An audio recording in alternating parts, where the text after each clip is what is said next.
Salut tout le monde! Alors aujourd'hui, on va parler du panorama numéro 12, le cours numéro 2 et la partie 1. Donc, je suis à la page 180. On va parler de la notion de polygone régulier et le but étant aussi de trouver la formule de l'aire qui me permet de calculer, donc la formule qui me permet de calculer l'aire de n'importe quel polygone régulier. Alors, à la page 180, tout d'abord, la définition d'un polygone régulier. Qu'est-ce qu'un polygone régulier? Bien, un polygone est régulier si tous ses côtés et ses angles sont congrus entre eux.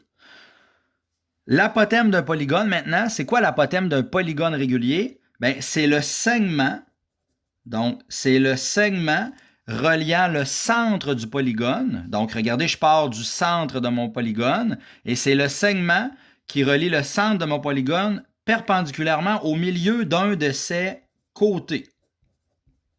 Alors là, je donne un exemple. J'ai un milieu du côté qui est ici.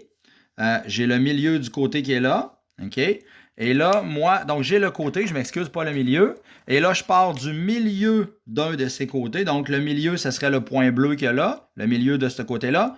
Et là, perpendiculairement, donc de façon perpendiculaire, je me rends au centre de mon polygone. Ça s'appelle donc l'apothème. Par définition, c'est ça l'apothème, donc le segment qui relie le milieu du polygone perpendiculairement au milieu de l'un de ses côtés. Alors ici, nomme l'apothème dans l'hexagone régulier suivant. Alors l'apothème, ça serait le segment AO. Alors le segment AO ici serait l'apothème du polygone. Maintenant, je te demande en combien de triangles congrus peut-on séparer cet hexagone-là? Donc c'est un hexagone parce qu'il y a 6 côtés. Hein, on se rappelle qu'on a un pentagone quand il y a 5 côtés, hexagone quand il y a 6 côtés, heptagone quand il y en a 7, octogone quand il y en a 8, énéagone quand il y en a 9, décagone quand il y en a 10, endécagone quand il y en a 11 et dodécagone quand il y a 12 côtés. OK? Donc, ici, en combien de triangles congrus je peux séparer l'hexagone? Alors, je peux simplement faire ça ici. Je pars du milieu de ma figure, de mon polygone, et je relie ça à chacun de mes sommets. Donc, je relie ça à chacun de mes sommets comme ça. Je m'excuse pour les lignes un petit peu courbes.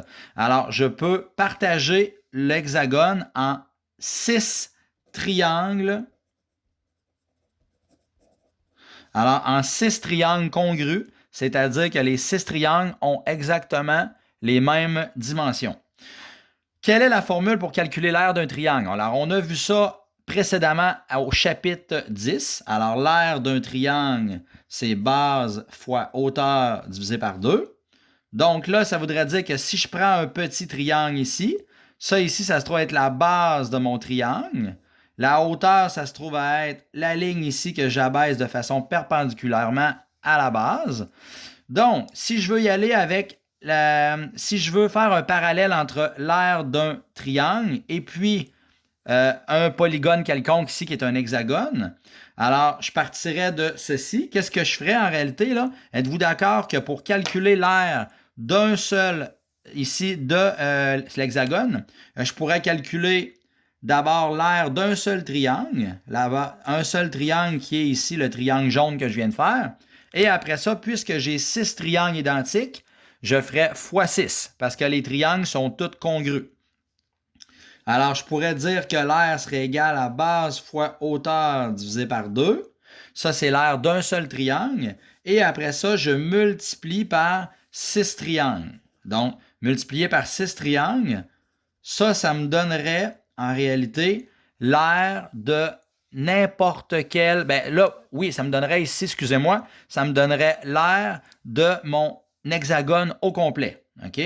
Donc, là, ici, si je veux faire une analogie avec les lettres ici que je te dis détermine une formule permettant de calculer l'aire de l'hexagone régulier ci-dessus en utilisant la lettre C pour la mesure du côté. Alors là, ici, tantôt, j'ai utilisé la lettre B, moi, pour la base de mon triangle, puis H pour la hauteur. Mais là, si j'utilise la lettre C comme étant la mesure du côté, si j'utilise la lettre A comme étant l'apothème ici de mon... Oui, c'est la hauteur d'un petit triangle, mais ça se trouve à être l'apothème de mon hexagone. Et après ça, j'utilise la lettre N pour le nombre de côtés. Donc ici, tantôt, là, il y avait 6 triangles parce qu'il y a 6 côtés. Mais là, je te demande d'utiliser la lettre N pour le nombre de côtés. Alors, regardez, qu'est-ce que je peux en ressortir? Si je remplace la lettre B par la base de mon petit triangle par C, si je remplace la lettre H, qui est ma hauteur d'un petit triangle, par A, et que après ça, je divise par 2, ça étant base fois hauteur divisé par 2, donc c'est C fois A divisé par 2. Et là, je multiplie, étant donné qu'il y avait 6 triangles tantôt, mais là, je multiplie par le nombre de côtés, c'est-à-dire le nombre de petits triangles que je peux faire. Parce que si j'avais un heptagone qui a 7 triangles, ben je ferais fois 7 côtés ou 7 triangles parce que je peux le décomposer en 7 triangles. Si j'ai un octogone qui a 8 côtés, eh bien, je pourrais le multiplier par 8 parce que je vais avoir 8 triangles dans un octogone. Alors ici, en réalité, la formule qui en ressort, c'est quoi? C'est que je peux calculer l'aire de n'importe quel polygone régulier. Alors, c'est une formule générale en faisant can divisé par 2, c'est-à-dire la mesure d'un côté fois l'apothème fois le nombre de côtés divisé par 2. OK? À la page 181, alors à la page 181, est-ce que la formule fonctionnerait pour n'importe quel polygone régulier? La réponse, c'est oui. Parce que regardez ici, j'aurais ma lettre C qui est la mesure d'un côté. J'ai mon centre de mon polygone et là, je forme un triangle. On n'oublie pas qu'à la mesure de mon segment jaune que je m'apprête à faire de couleur jaune ici, ça se trouve à être l'apothème. Alors ça, c'est l'apothème. Et là, donc, oui, c'est vrai qu'en calculant C fois A divisé par 2 et en multipliant par ici, vu qu'il y a 8 côtés, je serais capable de former 8 petits triangles. Alors, en faisant ainsi l'aire d'un seul triangle qui est mesure d'un côté fois l'apothème divisé par 2, et je multiplie par le nombre de côtés, c'est-à-dire le nombre de petits triangles ici qui est 8.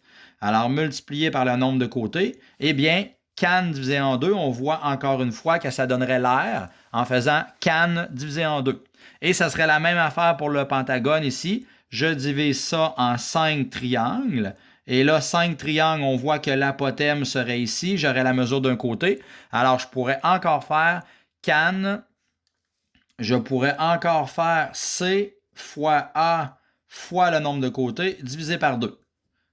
Alors maintenant, quand vous regardez sur la feuille que je vous ai distribuée, là, la feuille de couleur jaune en classe, eh bien, évidemment, oui, il existe donc la formule permettant de calculer l'aire de n'importe quel polygone régulier. Alors, ça va toujours être can divisé en 2. Donc, C fois A, je peux mettre des petits picots là. C fois A fois N, qui est le nombre de côtés, divisé en 2.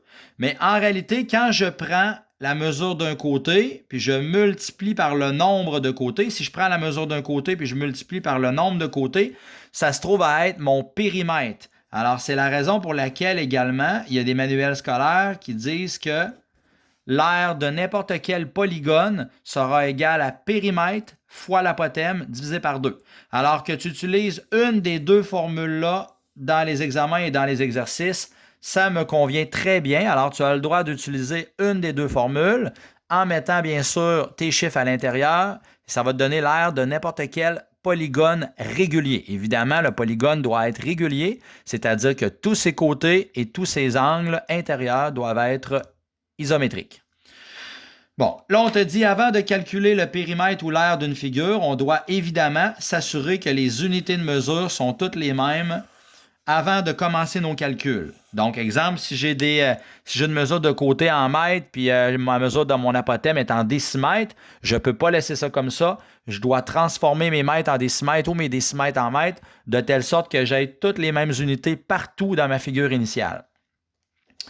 Maintenant, donc je répète les noms des polygones réguliers que j'avais dit tout à l'heure. Alors, 5 côtés, ça s'appelle un pentagone. Alors, c'est toujours le mot gone suivi d'un préfixe. Ensuite, on a le hexagone, 6 côtés.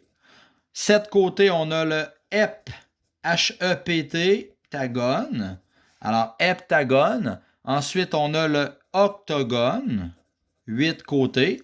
Le 9 côtés, c'est le agone. 10 côtés, c'est le décagone. Celui-là, le 11 côtés, c'est plus rare là, au primaire. Des fois, le 9 et le 11 côtés, les enseignants l'enlèvent là, parce qu'il est un petit peu plus difficile. Le 11 côtés, ça s'appelle le endécagone. H-E-N-D-E, cagone. Alors, le endécagone, je m'excuse ici, j'ai comme mis un A là, alors c'est le endécagone. Et finalement, le 12 côtés, c'est le dodécagone. Donc, le dodécagone, ça, c'est le 12 côtés. Et là, nous, on va arrêter là. La nomenclature continue, là. Même le 1000 côtés porte le nom de chiliagone, etc. Mais nous, en ce qui a trait à ce qui nous concerne cette année, on va plus se concentrer sur ces 8-là, donc à savoir jusqu'à 12 côtés. Maintenant, un petit rappel, qu'est-ce qui est important? Question de prononciation et de définir les trucs par leur nom. Alors, si la figure géométrique a 5 côtés, elle va s'appeler donc un pentagone parce qu'il y a 5 côtés. Si un polygone a tous ses côtés et ses angles congrus, s'il y a tous ses côtés et ses angles congrus, on dit qu'il est régulier. Alors, on dit alors pour une figure qui a 5 côtés congrus et 5 angles congrus, on va dire que c'est un pentagone régulier, simplement. Alors, je vais arrêter là pour le moment et je vais poursuivre plus tard avec ma partie 2 de mon cours numéro 2.